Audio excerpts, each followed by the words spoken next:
Hello, everyone. Today's Chitheads episode is a special one, not only because it is an interview with none other than Dr. Cornel West, but because it also features my friend Oneika Mays as the interviewer. Oneika was the co-host with me of the recent Spiritual Citizenship Online Conference, and this conversation was the keynote event of that conference. I'm very excited to welcome a new voice besides my own into the Chitheads interviews, as this is something that we will be experimenting with more in the future. If this is your first time experiencing Oneika Mays, I just wanted to let you know that you can also find her on our recent EPTV original series, Subtle Sessions, leading an educational show called Metta Without Dogma. Metta, if you're not familiar, is a form of loving-kindness meditation that derives from the Buddhist tradition. Currently, the first 5 episodes of this 8-episode series are available on demand on EPTV, and a new one is being released every week. 2 other shows that are a part of the Subtle Sessions, a kirtan show with Nina Rao, and a show on demystifying the teachings of yoga with Mary Riley Nichols, are about to be released. Lastly, if you missed the conference on spiritual citizenship, which includes 27 talks, panel discussions, and workshops on a variety of topics in spiritual activism, all of them are now available on demand on EPTV, which you, by the way, can also download as an app on Amazon Fire Stick, Android, iOS, and Roku streaming services. EPTV is available with a premium membership to Embodied Philosophy, so just head to embodiedphilosophy.com and click on Become a Member for more information. I hope you enjoy this conversation between Oneika and Dr. Cornel West on what it means to be a spiritually informed citizen.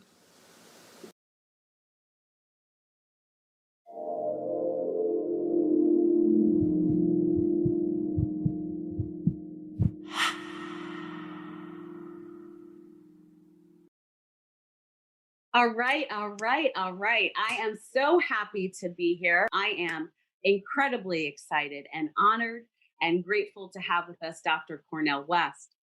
As we've really been talking about what does it mean to be a spiritual citizen, we have touched on the ecology, we've touched on social justice, we've touched on queer dharma, and today we're going to talk about how do we show up as a spiritual citizen in today's world. Dr. Cornel West is a prominent and provocative Democratic intellectual. He holds the title of Professor Emeritus at Princeton University. He is also taught at Union Theological Seminary, and he is back there now. He has been at Yale and Harvard and the University of Paris. Cornel West graduated Magna Cum Laude from Harvard in 3 years and obtained his master's and Ph.D. in philosophy at Princeton. He has written 20 books and has edited 13. He is best known for his classic Race Matters and Democracy Matters, and for his memoir, Brother West, Living and Loving Out Loud. His most recent book, Black Prophetic Fire, offers an unflinching look at 19th and 20th century African American leaders and their visionary legacies. And beyond that, beyond being an academic and a scholar, he musically conveys a message that can make our hearts dance, make our hearts beat, waving our hands in the air instead of just hearing his words. There's an energy that taps into ancestral knowledge, and that energy for some folks may be owning up to and embracing that energy, even when it is uncomfortable. There is agency in his words, whether he is talking to us about systems of oppression that have infected this land or the power of standing in our integrity. I heard Dr. West talking about James Brown and standing in the show enough. Integrity is defined as the state of being whole and undivided, and Dr. West is indeed whole and undivided. And I am excited today for this conversation that we are going to have. There's a wisdom that I think is bigger than us present today, and I know that we are in for a rhythmic treat. And without further ado, Dr. Cornel West. Ooh, what magnificent words you send my way from soul to soul and heart to heart, my dear sister Oneika Mays. I first want to salute Dee Dee, your precious mother. We are who we are because somebody loved us, somebody cared for us, somebody attended to us. and old brother Alfred. We don't have a language for him. We shall forever, ever keep him in our hearts and minds and souls, your beloved father. And both of us wrestling with recent losses. My mom lost just a few weeks ago, and of course she lives in me forever as well. But I just want to say, I'm just so blessed to be in dialogue with you. Oh, indeed, indeed. What a mighty work you do it, right? Because prison really with the precious incarcerated folk who can be emancipated and liberated psychically, spiritually, in so many ways as they undergo that particular moment in their journey and their pilgrimage in space and time. Mm-hmm. So that I'm just gonna groove with you. Like we said, you like Mary Lou Williams, and I'm gonna do a little bit of Lester Young on a good day. Absolutely. Yeah. Because see, both of us come from a people, who've been so hated for 400 years, but keep dishing out love warriors. Mm-hmm. Like Rasa and Roland Kirk, you were talking about that theme from, what's the name of that song? Theme for the Eulipians. Yes, everybody needs to listen to that after this dialogue. Or you can listen to Coltrane's Love Supreme or Stevie Wonder's Love and Anita Love, or just Aretha singing about respect that a genius from Macon, Georgia, Otis Redding wrote. But this has everything to do with coming to terms with this moment of spiritual decay and moral decrepitude. Mm.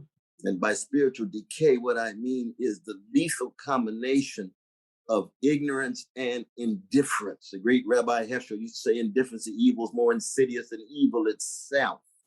When the ignorance and the indifference come together, when the cowardliness and the greed come together, then you've got a spiritual vacuum, a spiritual emptiness, a spiritual decay.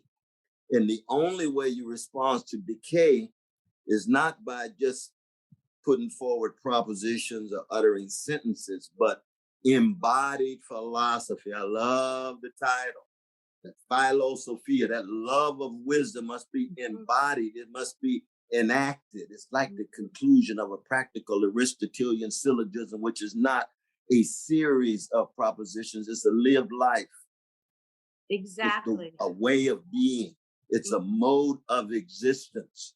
What kinds of virtues and values and visions do we concretize and fleshify as we move through space and time? And that's what spiritual citizenship is a beautiful formulation, because, to be a citizen is to rule or be ruled. And to be spiritual is to shatter certain kinds of ignorance and indifference. Mm-hmm. And we never shatter all of it, because no one of us are pure or pristine. No one of us are free of spot or wrinkle. And therefore, we're continually trying to learn how to die in order to learn how to live, by shattering our certain assumptions that tie us to blindness and ignorance and indifference. And that's why we need each other. Mm-hmm. That's why you have to have community. You have to have mutuality as form of a part of your citizenship, even though we all are unique and singular individuals. And then somehow we've got to shatter that callousness inside of us. When I think of the Black tradition, it has to do with how do you shatter the white supremacy inside of each and every one of us, no matter what color. White supremacy resides inside of us. We grew up in a white supremacist civilization. 244 years of barbaric slavery, another 100 years of neo-slavery, of Jim Crow, of American terrorism, of lynching, of Jane and Jim Crow, really. And then now we try to create this multiracial democracy, and you're getting, the backlash against it, trying to go back. And so what's fascinating about the tradition that produced me, the West Family, Shiloh Baptist Church, Donny Hathaway, Luther Vandross, the Dramatics, the Delphonics, the Emotions, the Jones Girls, all of those are these great waves in a larger ocean of responding to hate, not by hating others, but by loving oneself and loving stranger, loving neighbor.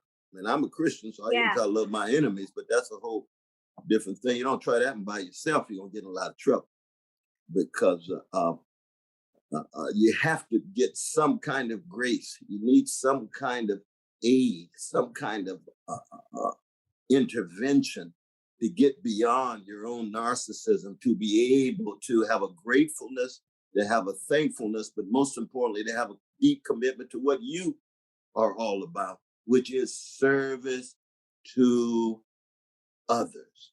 Yes. And joy in service to others. Absolutely. Can you talk a little bit about, you've said so many great things that I want to just chop up with you. Like Sure. you talked about this idea of spiritual rot, right? Like I was reading that in your resignation letter to the Dean of Harvard when you said, let us bear witness to this spiritual rot. And I've seen, and sort of new age world and some spirituality, we have this idea of toxic sort of positivity where we don't want to talk about the things that we need to talk about, right? Yes. And Right. how do we allow ourselves, whether it's internalized racism or oppression, or if we are sitting in the seat of privilege, how do we, like, like Angela Davis said, how do we grasp that by its root and really show up for love that you were just talking about on the tightrope the other day with Dr. Tricia Rose, that love and death episode, which I just thought was so powerful. How do we intervene with ourselves? Ooh, that's a profound question. And of course, we've got to ask you that question too, because you've got some deep wisdom to share, and I've got my little bits of wisdom to trot out here as well. But and it's fascinating how Angela Davis, is so tied into yoga and yoga activity. Yes. When I was with Oxford for her, we had the anniversary of Malcolm X debate, and she said she had to do yoga before the debate. I said, "Oh Lord, you got a communist into yoga? That's fascinating. I love that. I love it." I gave her the biggest hug. I said, "Good God Almighty!" But back to your question, that I think the first thing that we need to do is to acknowledge and not be in denial or disavowal. It's like the first part of John Coltrane's Love Supreme is acknowledgement, resolve, resolution, then pursuance, then the song, then the song. See, that's Elvin. That's Jimmy on the bass. That's McCoy on the piano. That's Train on now, that is a form of spiritual citizenship, because it's an attempting to make sure that what really does rule, RORULE, is not greed, not hatred, not hypocrisy, not fear, but the counterweights to those, which are forms of love, forms of empathy, forms of compassion. And the only way we can do that is to undergo deep cultivation, what some people these days would call education. Unfortunately, education has been so colonized by careerism and opportunism and preoccupation with hierarchical status and ranking and access to position and status and spectacle and what title and what prize you win. And so you end up with, and this is very old, I mean, most of the great spiritual traditions would say this. I go back to Hebrew scripture. I think there's a genius in Hebrew scripture that talks about hesed, this loving kindness, this steadfast love that we must spread to the orphan and the widow, the fatherless, the motherless, the persecuted, the poor, the subjugated, the incarcerated, and so forth. And that's exactly what Yahweh tells the precious Jewish brothers and sisters, and said it has to go to everyone. So Amos and Esther and Isaiah become prophetic figures to all the nations, including Israel itself. Yes, including each and every one of us, ourselves. Yes. That idea of loving kindness, right? It's so powerful. I teach a meditation. I teach metta meditation from the Buddhist tradition. And we talk about this cultivating of loving kindness. And it seems so easy, right? It seems so easy to say, but so much harder to do when you start to sit with yourself and then you're encountered with these parts of yourselves that feel uncomfortable, that you don't want to look at. You want to push them away. And I was thinking about when you were talking about love and death, that something really does have to die in order for us to find that love, right? That's exactly right. I mean, Montaigne, one of the great early European philosophers, who created the genre of the essay itself. The essay means to measure. It means to assess and evaluate in a very substantive way. And he's got an essay on to philosophize is to learn how to die. To philosophize is to learn how to die. And of course, what he means there, and I've told students of this in my 44 years that I've been blessed to teach, they come in this classroom, you're here to learn how to die. They say, oh, wait, I thought I was just trying to get a grade, make it through school, and get my degree. I said, no, this is not just a formal procedure. This is an existential interrogation. This is a scrutiny and questioning of who we are. St. Augustine, the great North African theologian, used to say, I am a question to myself. I'm wrestling with who I am in space and time. And therefore, this learning how to die means you got to give up certain assumptions, certain dogmas, certain presuppositions. And when you give those up, it's a form of death. Yeah. And there's no development. There's no growth. There's no maturity without giving up certain assumptions such that we can grow deeper toward the best of who we are. That's one of the reasons why, and what I love about the notion of spiritual citizenship is that it recognizes that in public spaces, in communities, that we don't begin a dialogue by just name calling and finger pointing. You begin with an examination of yourself. Yes, exactly.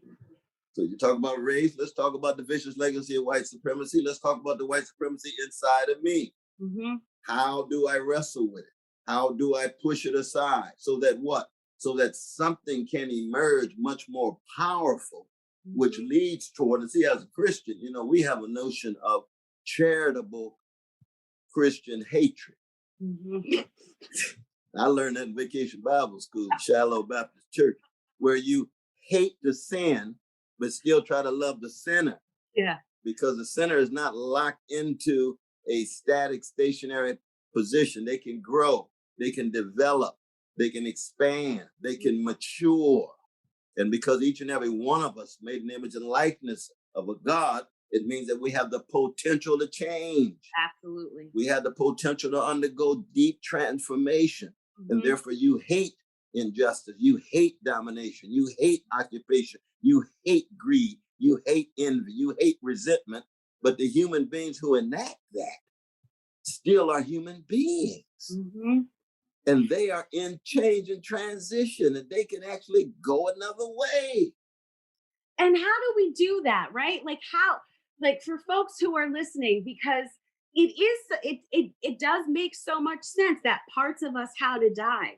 And what if we don't have like a spiritual path or a traditional lineage, or for so many folks who call themselves spiritual but not religious, which I'm one of those folks. Absolutely. What practices can we do so we can like learn how to die and embrace that part of us at first? Because I do think in order to have those things die, we have to look at it and be tender with it even. So we can let it go. How do we do that? And I love your use of the word tender. Oh, I love that use of the word tender, because justice is what love looks like in public. Tenderness is what love looks like in private. And what it feels like in private. That same Otis Redding that wrote Respect for Aretha, he sang a song called Try a Little Love and Tenderness. Right, that is right. Now we've got the Vanilla brother, Bing Crosby, had sang the same song in the 1930s. God bless his soul. He sounds good. But Otis is going to take it to a place that Bing knows not of. And he takes it to the same place of dipping it in the deepest kind of wrestling with suffering and hurt and pain and grief and misery, and transfigure that hurt and pain and grief and misery into a joy. And so the relation between joy and justice, joy and love, joy and tenderness, including being tender with ourselves. Yes. It's so tender important. with ourselves. Absolutely. There's that Zora Neale Hurston quote. I have been in sorrow's kitchen and licked out all the pots. and I've stood on the peaky mountain wrapped in rainbows with a harp and a sword in my hand. Oh, One, that's so one of one. powerful. And the way you recite it is powerful. You're putting a smile on Zora's face from the grave. I love that. But that's what she's getting at. That's what she's getting. And what we love about the great Zora Neale Hurston, I deeply, calling the question out of her conservative politics, but she's a literary genius. She's a spiritual genius. Yeah. And that's very important. We have to be able to learn from a variety of different peoples that we don't always agree with, or don't look like us, or don't have the same gender or sexual orientation or binary or non-binary status when it comes to sexuality. We got to be open. We got to be like jazz musicians. We got to learn how to listen and learn from all persons from walks of life. But what she's getting at is this sense of gratitude of the best of who we are, the interrogation of the worst of who we are, and how we must do that in relation to others. You can't do it in an isolated way. That is right. We are in this together, right? Absolutely. We leave on our own, but we are in this together. And I do believe, and I can't remember who said it, and I'm sorry to the person who said it, but that we are ancestors in training. I love that. As we are on this path. I believe it was Rachel Cargill. I think so. But that this idea that when we're moving on this journey, that we have got to remember that we are leaving a legacy behind. And that means understanding that taking care of ourselves is also taking care of others.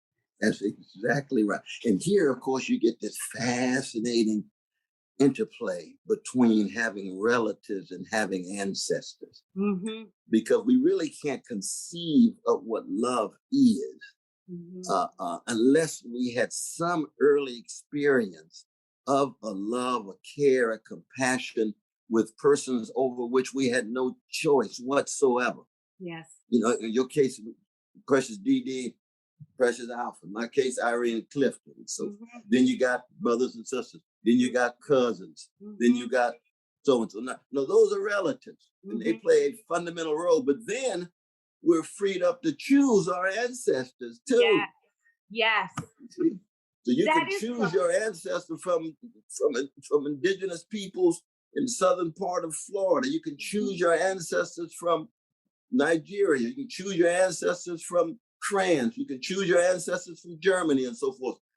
Because so that Shakespeare makes a difference, so that Dante might make a difference, so that Nelson Mandela makes a difference, so that Miriam Makeba makes a difference and so forth. So this sense of having agency and choice and creativity, but also rooted in those early love experiences. And how do we cultivate? What if we haven't had that early love experience? I mean, I hear a lot of stories at work when I'm at Rikers about folks who, we'll sit down and we'll do a meditation for the first time. And I like to do loving kindness a lot because there is this sense that love is missing. And for so many people, it's the first chance that they've let themselves exhale or even taken a moment to say like, oh, I can love myself. What are some ways that if we didn't have that? Because I am so fortunate that I had my parents and my family and my cousins and my aunts and my uncles and my siblings. How do we do that if we haven't had it? Ooh, well, that's so crucial because we have to be able to work with something. America's got this myth of individuals being self-made. Well, I guess we gave birth to ourselves too. I guess we taught ourselves language. No, we were always dependent. And that takes us back to Coltrane. You see the acknowledgement both of the pain, but also the acknowledgement of those who have been sources of good in our lives. Absolutely. Yes. So that, for example, we were talking before, I've been blessed to teach in prisons now for 44 years. And one of the first questions I ask my brothers is, how many of y'all would take a bullet for your mama? 99% of them stand. I said, I got the right crowd. I got the right, because I got a hook now. Because I'm trying to bring the love train up in here. This is going to be a caravan of love sessions, long classes, just like the Isley brothers. Caravan of Love, or OJ Love Train, or the Freedom Train of Gladys Knight and the Pips, or the train that Curtis Mayfield's talking about. People get ready, get fortified. Are you equipped to get on this train? When you get on this train, it's a train of spiritual citizenship. You're going to have to embody some quest for wisdom, for truth, beauty, goodness, maybe even the holy if you move in that direction. But it's going to take you outside of your egocentric predicament. It's going to shatter some of your narcissism, your egoism, your tribalism, your clanism. And yet, if you have not had the experience within your own family, then you look for those moments in your life where somebody cared. Yes. Could have been a stranger, could have been a friend, could have been a partner, could have been a coach, could have been a teacher. Or even, I was reading Octavia Butler's great parable of the soul, that classical 1993, where Lauren has the syndrome of hyper empathy. Yes. It's like George Eliot's Middlemarch on steroids. You know what I mean? But Dorothea just caring for everybody, getting in trouble. Well, so it is with Lauren, but she's doing this under apocalyptic circumstances. That's Octavia Butler's genius. It's 2024. She wrote that in 1993. Now, in those texts, she said, well, I've got to connect in a profound, empathetic way with folk far beyond family, far beyond relatives, choosing my ancestors, but being open to the strangers. Yeah. Some of the folk you didn't even know had the potential to love you so, but they're going to take you to places you know not of too. That part, it's the stranger, right? Like there's so many people that we see and we don't know, but if we allowed ourselves to realize that there's a thread. I was just talking with Pamela Ayoye-Tunde on a panel the other day, and she talked about making that connection and how can we make it, right? If we don't have family, but we move beyond family and family becomes species, right? Yes. So we can make that family. And then if not, then we can make it interspecies. So is there a pet that you had that showed you love? And we can go beyond that. And then even nature, can we connect to trees or to the ground? And finding some way to cultivate that sense of you are no longer somebody that I don't know, or you are no longer something that I don't know. But because I see you and I know that you see me, we can be related. We can be family. That's so powerful. I mean, it reminds one of great Martin Buber's distinction between I, it, and I, thou. And the I, it is an object that you're relating to. The thou, the subject. Yes. It's an agent. It's a human being that you're relating to. And in that way, one's precious dog or cat becomes a thou. Exactly. Very much so. In my own Christian tradition, St. Francis of Assisi, that brother, he fall in love with the birds, with the sun, with the moon. Yes. With the leaves of the trees. And say, oh, St. Francis, you've gone beyond Jesus in a certain way. I don't see Jesus saying I'm dying for the cardinals and the cats and things. Well, no, God loves creation as a whole. Now, this is again, the Christian tradition. We Christians have no monopoly on truth or beauty or goodness or anything, but we're one crucial voice in the larger voice of the species, trying to come to terms with what it means to be human and shatter forms of ignorance and indifference that get in the way of our human and humane connection with one another. That's going to be manifest in terms of our struggles of structural, institutional injustice. It's going to be manifest in how we treat each other, the tenderness that you alluded to, the kindness, the sweetness. I mean, one of the wonderful things about the Black tradition is that some kind of metaphysical magic that Black people have showing up in Black wombs. No, soulfulness is the sharing of a soothing sweetness against the backdrop of a grim catastrophe. Yes. Being a wounded healer and a joy spreader. Look at Louis Armstrong. That brother oozing with so much love and joy every moment that he interacts, not just blowing his horn and singing his song, but interacting. He's spreading joy. Yes, yes. And the very thing you do all the time is right, because you come in with a smile and the folks say, oh, Lord, have mercy. Look at all of this joy coming our way. How does Oneika have that on the inside? Well, let me tell you a story. You have to look for the light. You do, because there is heaviness, right? And this isn't to say that I ignore the heaviness, but I walk into that institution that's really heavy. So I don't need to look for darkness, because it is darkness. But if I don't look for light, right? If I don't look for those opportunities to connect, what's it for? When I first started, I honestly think I had kind of a reductive view of the whole thing. And, and I saw the officers kind of one way and the folks that I was serving, on the other side. And then in doing the work and going in all the time, and then you realize that some of these officers, they are people, they have families, they have dreams, that it really called into question. And I had to let some things die, right? Talking about love and death, I had to let that die, right? And I think it's your work and what you talk about, and we're here talking about spiritual citizenship, how important it is to be open, like you said, to allow ourselves to be open to the possibility that there might be another way to think. There might be another way to be. Absolutely. I mean, one of the distinctive features of our own day, both in the American empire as well as being human beings on the planet, is that the blues have become ubiquitous. It's hard just to be alive and not have the blues. And so there's a sense in which either we're going to learn from blues people how to survive and thrive with love, with hope, with courage, with tenacity and humility, or we're going to lose the whole planet. Yeah. Or we're going to lose any democratic experiment, you see. Yeah. Can we talk about hope? You've said that hope and optimism are different.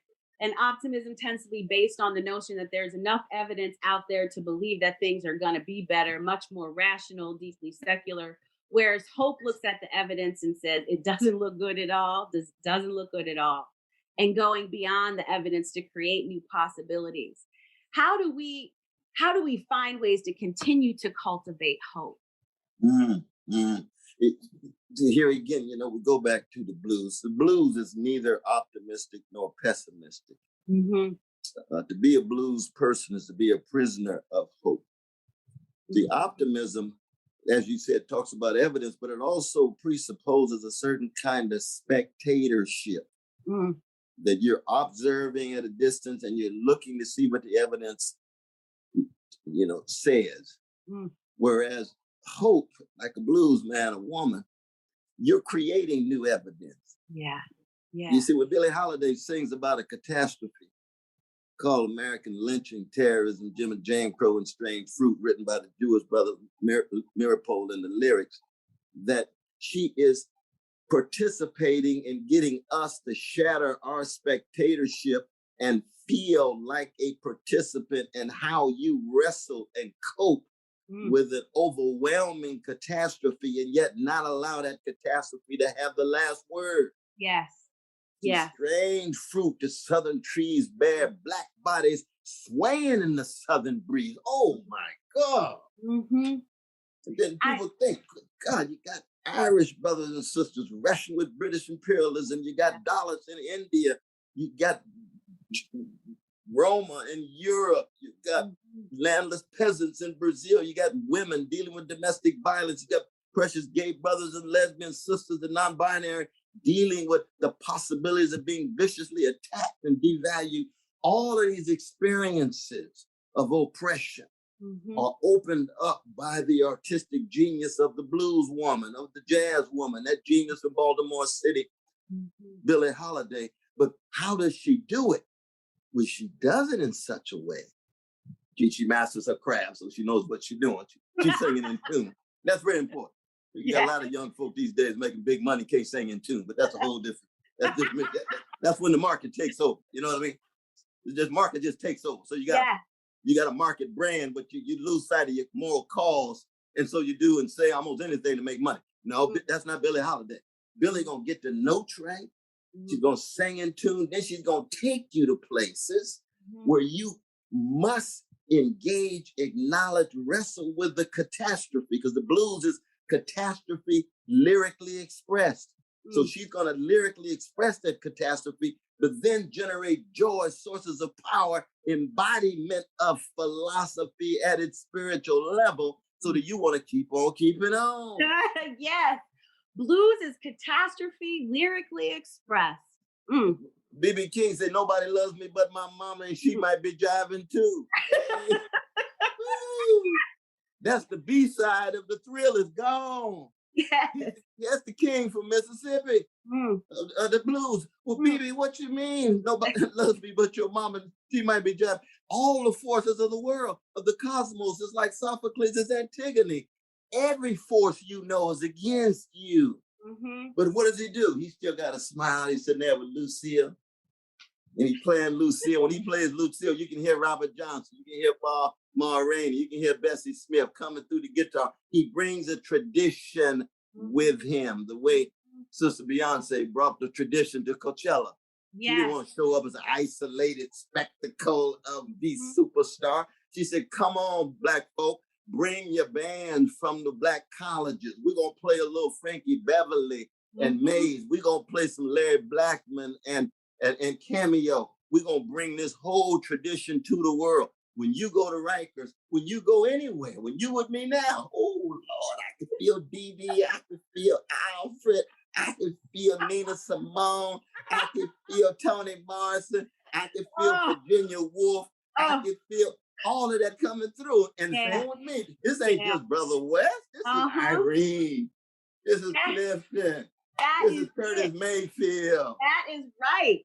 Absolutely. It is appreciating and understanding the interconnectedness of it all. Absolutely. And it cuts across color.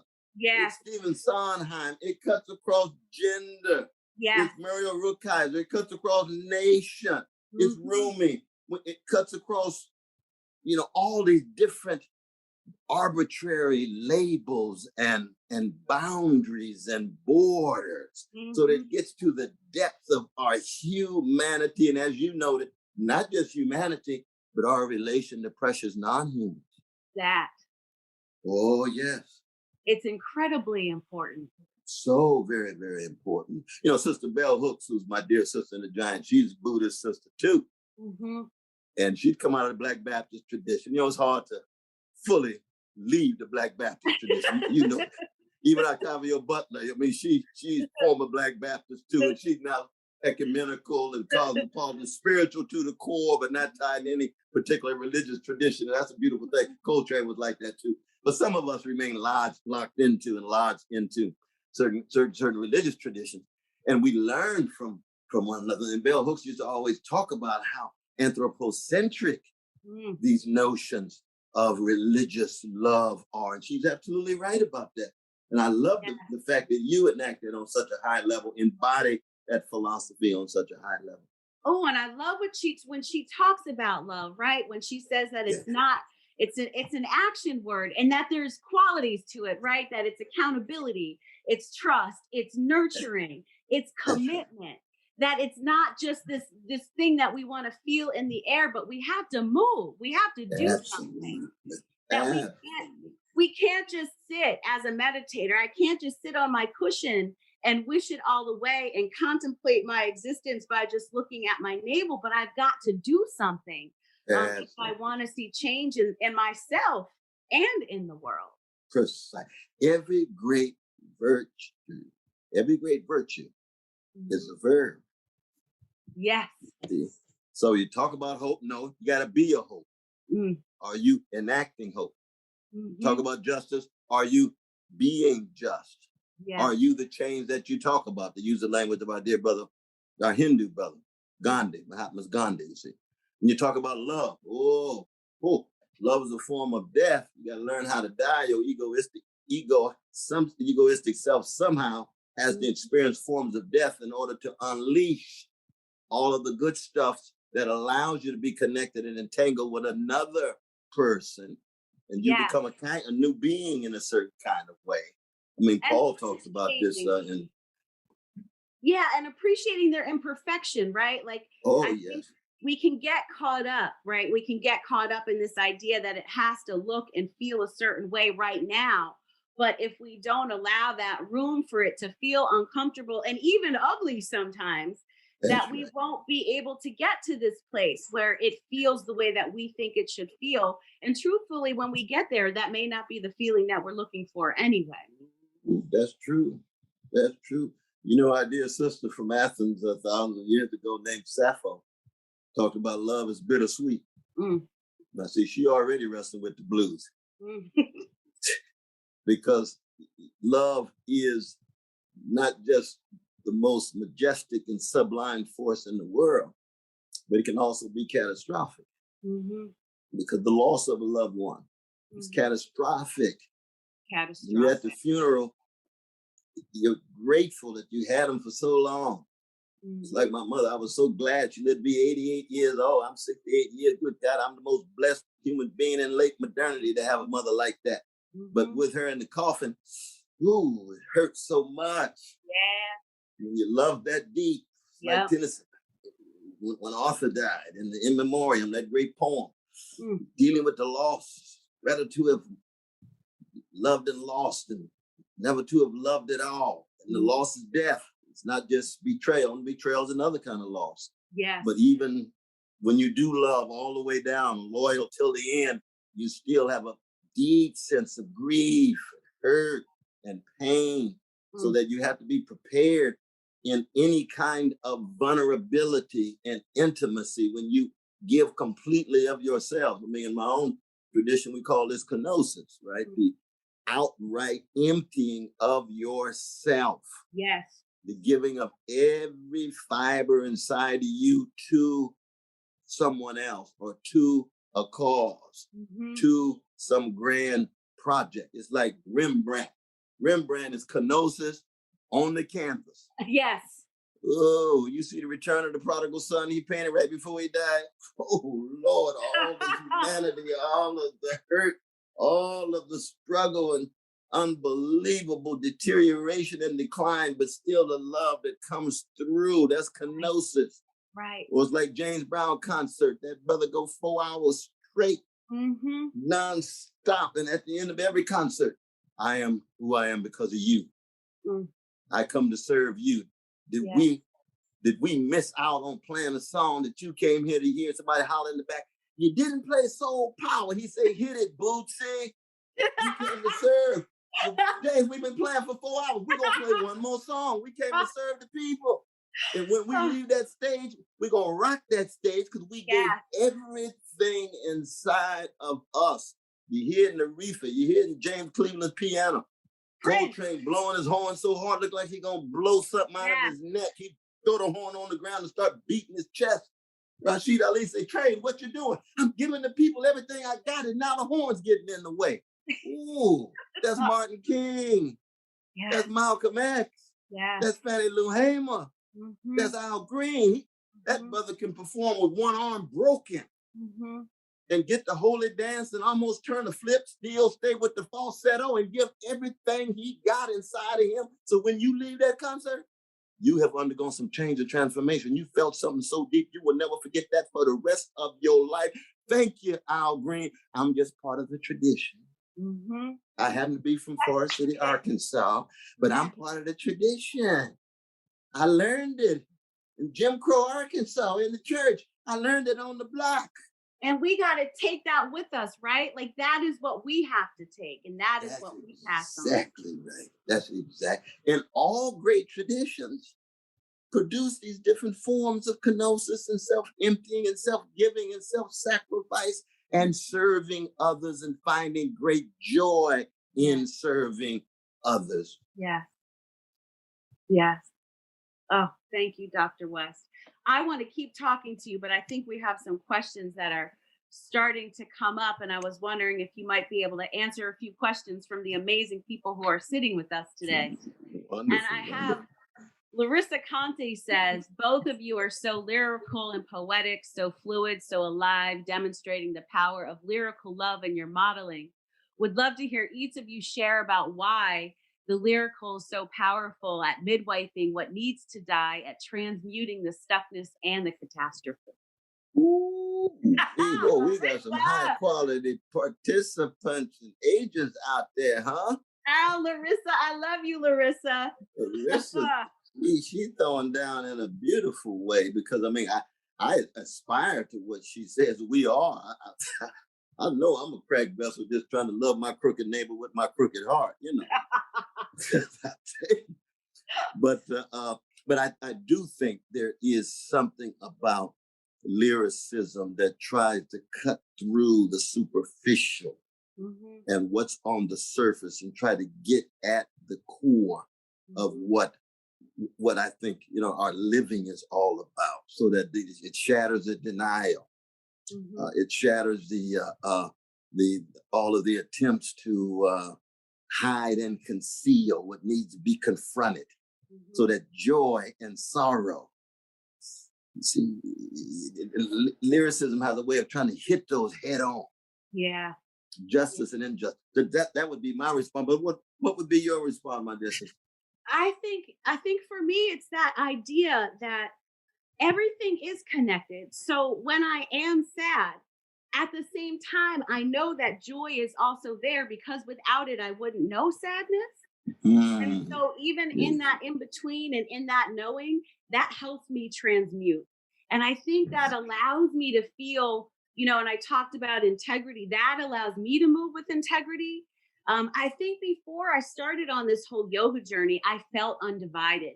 And I think because I wasn't honoring the parts that I didn't want to name, or I didn't want to look at. But as soon as I did, the love and the joy started to dance with sadness. So I think for me, that's how I transmute it. That's how I start to move, I think, differently. And I think that's the joy and the connection with my ancestors and with my family. And I think I even look different than I did before I came to this realization. That's beautiful. That's so powerful. Because in the end, what we're trying to do is we're trying to see more broadly and more deeply. You know, there's a wonderful letter that Henry James wrote to Robert Louis Stevenson, I think about January 12, 1901. He said, "No theory is kind to us that cheats us of seeing." And we can say the same thing. No philosophy is kind to us. No religious tradition is kind to us that cheats us of seeing. Yes. And when you see more broadly and more deeply, it means you feel more profoundly. Yes. That's where the compassion and the empathy come in. And in the end, therefore, you act more courageously, which means you're no longer driven by fear and being afraid. So you say to yourself, I'd rather be a corpse than a coward. I'd rather be dead than afraid. Or James Baldwin says in his letter to the nephew, don't, be afraid. Yes. Oh, that's a powerful line. That's a powerful, because as long as you're afraid, you're intimidated, you walking around kowtowing and following folk and well-adjusted to injustice and trying to fit into an unjust status quo. Yes. And that comma, right? That comma is that linking. The comma becomes part of the lyric. That's right. That's exactly right. Remember what Alex Haley said about James Comma? All of those effing commas, what Alex Haley said about James Baldwin. He said, all those effing commas, I just can't take it, Brother West. I mean, he told me that time. He told me that in Tennessee. I said, Alex, man, that's Baldwin. That's Baldwin's style, man. That's his style. Yeah. That's that was the linking. That's a lyric. His comma is a lyric. Absolutely. Sometimes it's slow. With Coltrane and Giant Steps, he's playing so fast they can't transpose the notes on the paper. He's expressing himself in that way. Yep. Some are all gonna go off to Mars. He's gonna take you somewhere else. Human beings have tried everything possible. Come with me and try the impossible. Let's get on the mothership. That was before George Clinton created. So I mean, everybody got their own way of wrestling, and lyrically, which is being true to yourself, saying what you mean what you say, no posing, no posturing, no wearing the mask. People had to figure out where you stand, who you really are. No, be yourself. Mm-hmm. Back to the blues and jazz. Yes. Back to the anthem of Black people. Just lift every voice. It doesn't say lift every echo. If you're going to be an extension of an echo chamber, you can go on back. Yes. Go on back somewhere else. Find your voice. Everybody got a voice like their fingerprint. But the voice is only found through bouncing off other voices, learning from other voices, being humble enough to listen to other voices. But when you do that, then there's a certain kind of lyricism that's going to come through. That's right. That's when we can come together. Absolutely. Folks, if you have questions that you would like to ask of Dr. West, please feel free to pop in your questions now. Oh, Dr. West, this is such a joy. This is such a joy. What are you reading right now? Joy.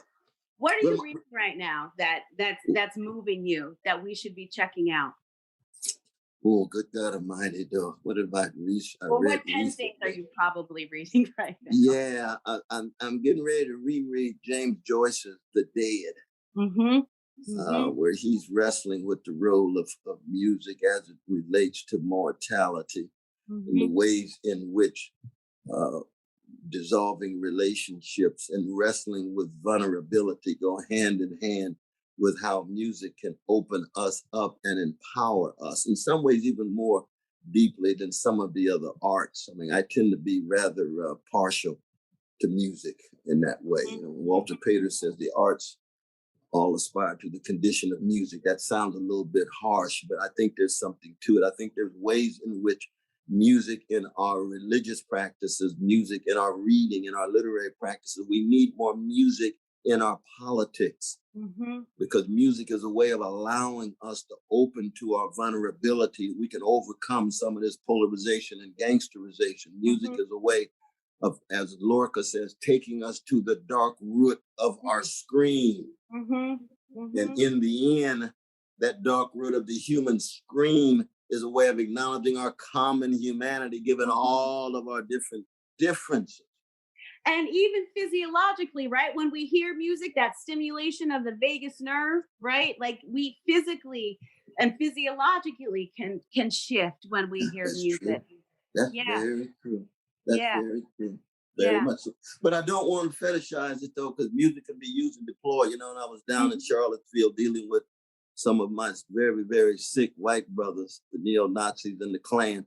And I was walking by as part of the protest against them, and they were cussing and, you know, spitting and carrying on. But some of them were listening to Motown. So I said to myself, so you want to enjoy the music of the very people that you want to kill.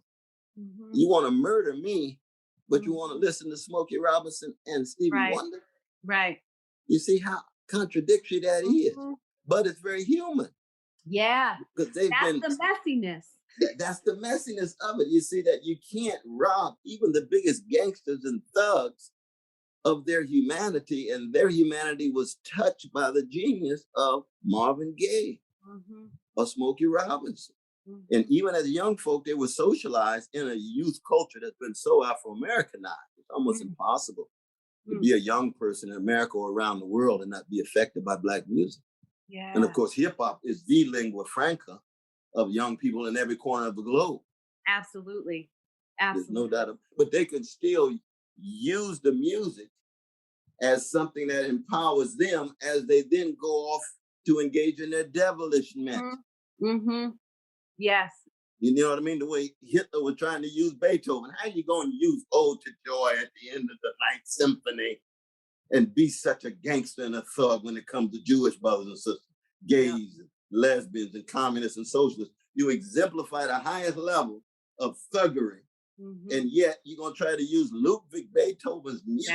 Come on. Well, human beings are highly creative when it comes to being cruel, when it comes to being vicious and ugly and so forth. Yeah. And they'll use any religious scripture, any music, whatever it is. It can be scripture of Christians, Jews, Hindu, whatever it is. Yes. We human beings will use it. History of the United States. Look at the history of the United States using the Hebrew Bible and New Testament to justify the hatred of us. Mm-hmm. That we black people, indigenous people. Adam says here that Nazis use the Bhagavad Gita as well. Exactly. Yeah. Exactly. We have a few more questions. Rashida, hi Rashida, wants to know, what book or music would you recommend to a young Black woman that is struggling to recognize her internalization of white supremacy? Thank you, Rashida. Ooh, that's a beautiful. Well, one is Miseducation by Lauryn Hill in terms of the younger generation than myself. What's Going On is still, I think, the greatest album of popular culture in the last 50 years. But that's my bias in terms of my generation.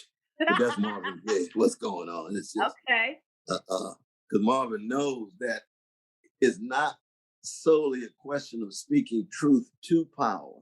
And the condition of truth is to allow suffering to speak. But you must also speak truth to the relatively powerless. Yes. See, this is what Malcolm understood. You got to tell the truth to the very people who are catching hell. It's not just speaking truth to the people who are dominating and creating so much of the hell, but the people themselves. So that truth, when uncompromisingly stated, has a jagged edge. That's the language of the great Herman Melville. And he's absolutely right. It cuts against the worst of us, and it cuts against the worst of the institutions and the structures in the society and world. And so when I think of Miseducation of Lauryn Hill and echoes of the book, The Miseducation of the Negro by Carter G. Woodson. Absolutely. And you turn to page 44 in that text, and what does he say? I hope that the highly educated Negroes fall in love with their people.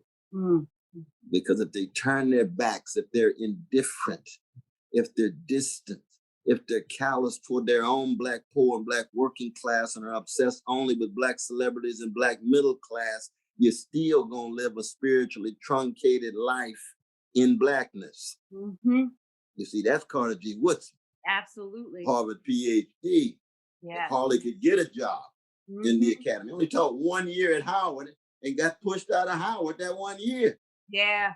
With Durkee, Stanley Durkee, he was in the president of Howard, but that's Carter G. Woodson. His love is so deep of Black people and others. He was in the Philippines and other places as well. And he's a love warrior, the same way Du Bois was, the same way Toni Morrison was, the same way James Baldwin was. Yeah, thank you. I have a couple questions here that came up in the chat. So Steve McLean asks, many tend to think of spirituality as an internal function and focus on their own well-being or betterment. How can we encourage our spiritual brothers and sisters to embrace the responsibility to extend spiritual gains outward to strengthen the citizenry around them? Internal journeys should give external sharing and support of others. Well, I just love the way that question is formulated, because I think it's got the powerful answer already implicit in it. That any form of spirituality that remains privatistic and personal is too narrow and truncated. Any form of spirituality that is only communal and only institutional, that has nothing to say to the individual person, is too narrow and truncated. Yes. They go hand in hand. That's why I tell the young folk all the time. We went to jail in Ferguson. We're inside the jail, 25 of us. We having a good time. And singing a little music. A lot of them, didn't know too much of Luther, so I tried to sing a little Luther for them. I try not to sing out of tune too much. But I would tell them, they said, "Oh, Brother West, we so glad you woke." I said, "Well, I'm just not woke because I don't want to suffer from insomnia here. See, I want to be a long distance runner. I'm in it for the long haul." The great autobiography of Miles Horton, the white freedom fighter. And I would tell them, I would say, look, that in the end, any justice that's only justice soon degenerates into something less than justice. Justice is tied to love, but they're not identical. They're inseparable. Love is deeper than justice. If you are not driven by a genuine care and concern for folk who are catching hell, or a care and concern for human beings and other creatures as the planet could undergo unbelievable catastrophic explosion owing to human greed primarily, then the justice itself remains superficial. So justice is not some kind of lifestyle. Yes. You see, it is driven by a deep love, care, so concern, true. and compassion, and it is a vehicle through which you express your deep care, concern, and compassion. And so that when we talk about love here, we really talk about this fundamental commitment. Yes. To change. That means, yes, you must come to terms with domination. You must come to terms with injustice. You must come to terms with oppression, but you also must come to terms with the hounds of hell that beat on the battlefield of each and every one of our souls.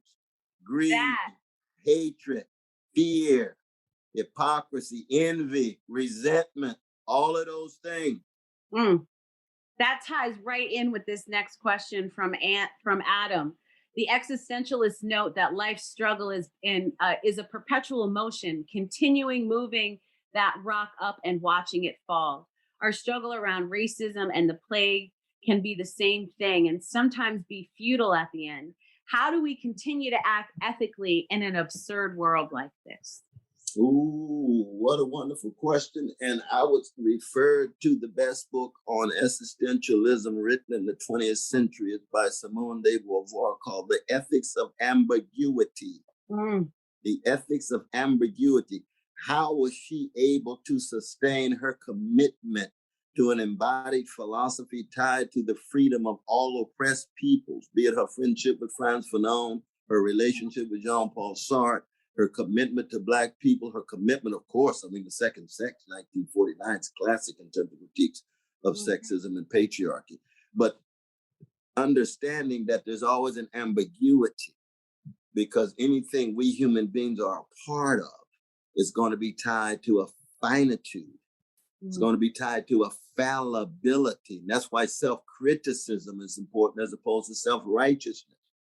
Because self-righteousness assumes that somehow you have unmediated access to this truth and the good. No one of us have unmediated access. We have a human access to it. And she makes this point over and over again. And Simone de Beauvoir oftentimes is overshadowed by Sartre. Both of them are giants. Yeah. But she was so clear about how she connected the ethics of existentialist philosophy to liberation of oppressed peoples in a systematic way, but understanding any system in the end is still incomplete and unfinished and open-ended.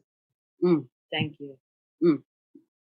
Liz wants to ask us about yesterday's talks about classism in the US and caste systems in India was a refreshing addition in the field of consumerized yoga and spiritual consumerism, she says. Dr. West, can you talk a little bit about anti-capitalism in this context of spiritual citizenship?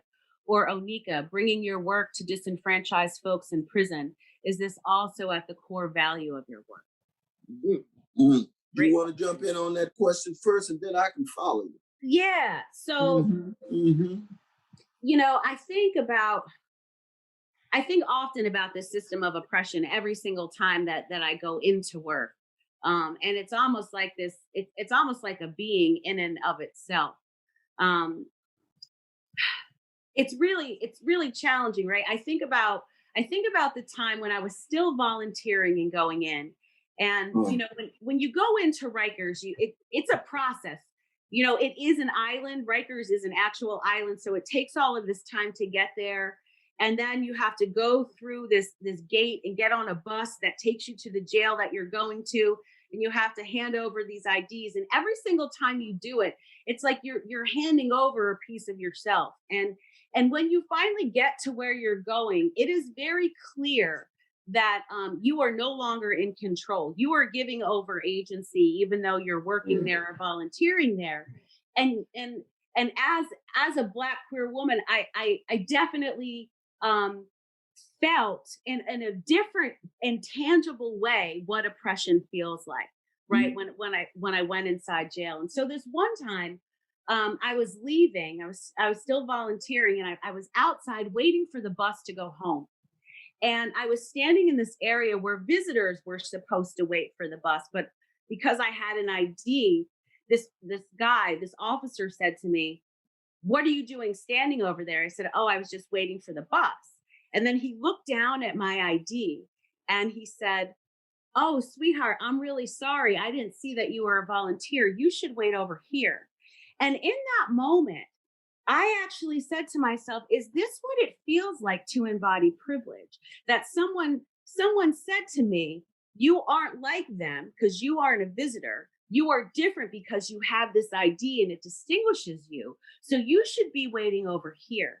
And it really sat with me my entire way home, because that caste system became very clear in a way that I hadn't even, I think, been able to so perfectly see racism and classism in the caste system, because it had been so embodied in me. But my privilege was actually given to me in that moment. And I was told not to be that person, but to be this person instead. Yes. So I have never forgotten that. And whenever I go in, I really do try to remember that I am there in service, and of everybody, of the officers, of the folks who are incarcerated, of our community members, of staff members. And by doing that, I do hope it's a way that I start to ripple down and start to pull that caste system apart with love. So Liz, I don't know if that answers your question, but that's what sort of dropped in when I read that. That's powerful. That's powerful. Yeah, I think that we have to acknowledge the greatest critic of capitalism of the modern age, and that's Karl Marx. I was blessed to write a dissertation on Marx called The Ethical Dimensions of Marxist Thought. A lot of Marxists don't like to talk about the ways in which Karl Marx was driven by a righteous indignation, a profound hatred of idolatry. He was Jewish in origin. He grew up as a Protestant. He became an atheist by choice. But he had 6 generations of rabbis, of Mordecai's, and this sense of always bringing critique to bear on idolatry. And for Karl Marx, capitalism created a commodified way of life, which was a form of viewing life as a gold rush. So anybody who views life as a gold rush ends up worshiping the golden calf and turning the golden rule into he who has the gold will rule. And Marx had a hatred of domination. He had a hatred of injustice. In that sense, he's very much like Amos or Esther or Isaiah.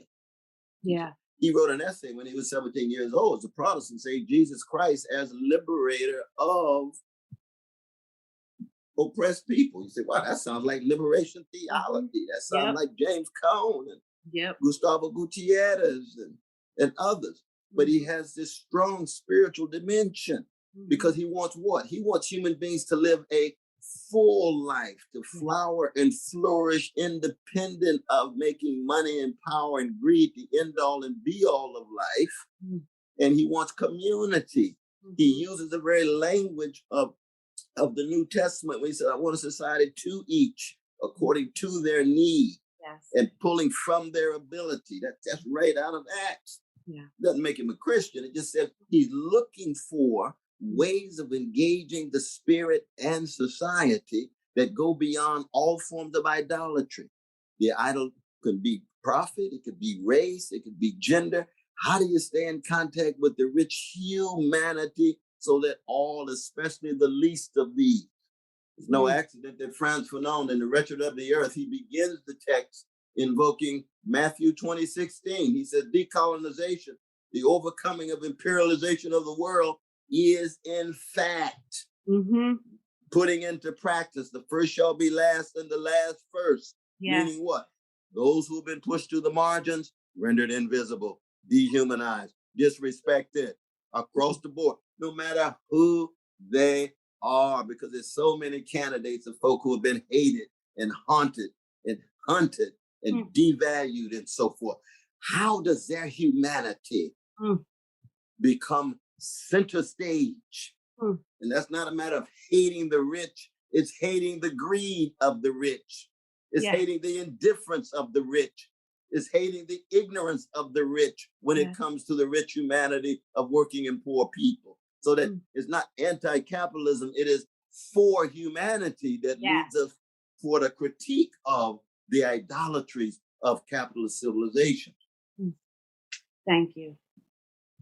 We are getting close on time here, and I just want to get to maybe two more questions.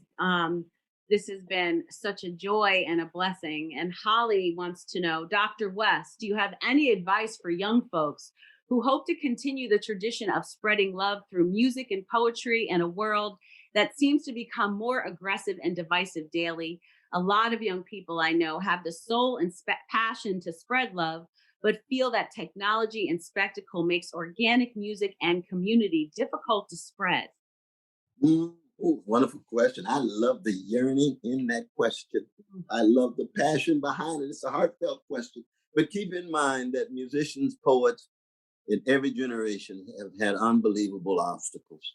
You know what I mean? When Shelley says poets are the unacknowledged legislators of the world, he said that in a revolutionary situation, with Greece independence. He said that in the moment in which Britain didn't even allow its working class to vote. He said that in the moment in which colonization was so hegemonic all around the world. Shelley, what makes you think that these new circumstances are going to be those that allow you your voice? He says, because I got to raise it no matter what. So it is these days. We got digital reality, social media, and so forth, different than what Shelley had. But you find ways in which you raise your voice, because if you don't say something, the rocks are going to shout out. So you read the great poets, you read Gwendolyn Brooks. How did you do it, Gwendolyn? You read Muriel Rukeyser. How did you do it, Muriel Rukeyser? All the great poets and the musicians as well. We want to get to, we can come back to Rasan. How'd you do it, brother? Well, I had Coltrane. Well, I had, you see what I mean? I had partners. I had friends.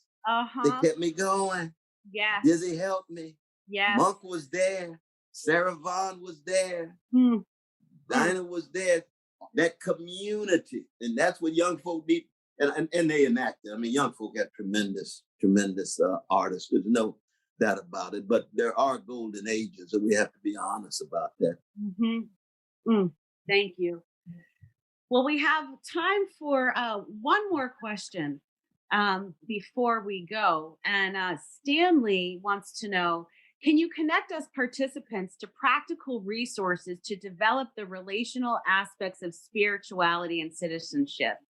And my experience looking at myself isn't as rich or long lasting until I see the difficulties out in family and personal circles, in the workplace, the public, or even at the supermarket. Yes, no, I think there's deep insight in that question. I can't answer that question with any detail because it has to do with what options are available to each and every one of us. Yeah. But I'll say something that is so crucial from the 1960s, which is that you must be organized. The notion of a spiritual citizen who is not in any way organized is a contradiction in terms. So all of the self-cultivation that is so important, all of the learning how to die is so crucial, must be connected to being part of some community. Yes. And by community, we're not talking about some large mass movement. It'd be nice if we had a mass movement, but we've got social motion, we've got social momentum, and some social movements attempting to get off the ground. The Poor People's Campaign and Brother Barber and Sister Thea Harris is one great example. Black Lives Matter, other ecological movements, the feminist, womanist movements, movements against homophobia and all of its vicious forms and what have you. But in the end, the choices that you make as to which organization is going to be your own personal choice. Yeah. Yeah. Thank you. Very much so. Oh, thank you, Dr. West. This has been an absolute joy and a pleasure to spend time with you, to share space with everybody that's here. Any closing thoughts before we go? I just want to salute you, my dear sister, as in the language of John Coltrane, being a real force for good. Thank you. If that makes all the difference in the world, because we're not here that long in time and space, you know? Thank you. And we end up with having a joy, a love, a commitment that nobody can take away. You could be in Brooklyn, you could be in Rikers, wherever Oneika goes, she got that smile, that style, that joy, just like BB King, just like Billie Holiday, just like Toni Morrison. Oh, that's the love train you on.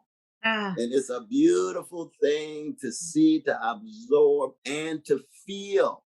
And that's what is so very important. We need folk who can feel and help others to feel as they Socratically think, as they courageously engage. And of course, I want to salute my dear brother Jacob, because it's his vision, it's his determination that enables all of this good stuff tied to serious discussions about spiritual citizenship to take place.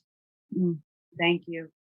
Thank you, everyone, for being here, for being a part of this conversation. Thank you for your questions, your comments, your thoughts, your love, your energy. I could feel it as we were talking. I am so grateful for all of you for supporting this and for being a part of Embodied Philosophy and this talk with Dr. Cornel West. We do have a workshop tonight at 6 p.m. and I hope you tune in to the other talks that we're talking about today on day 4 of Spiritual Citizenship on Racial Healing. Thank you all very much. Sending you lots of love and lots of metta for your day. Dr. West, thank you, thank you, thank you. You are a joy. Indeed. Love you, love you, love you. Thank you. Indeed. Salute to Sister Dee Dee. Oh, yes. Indeed. Dr. West, thank you. Be well, everyone. Thank you. Bye-bye.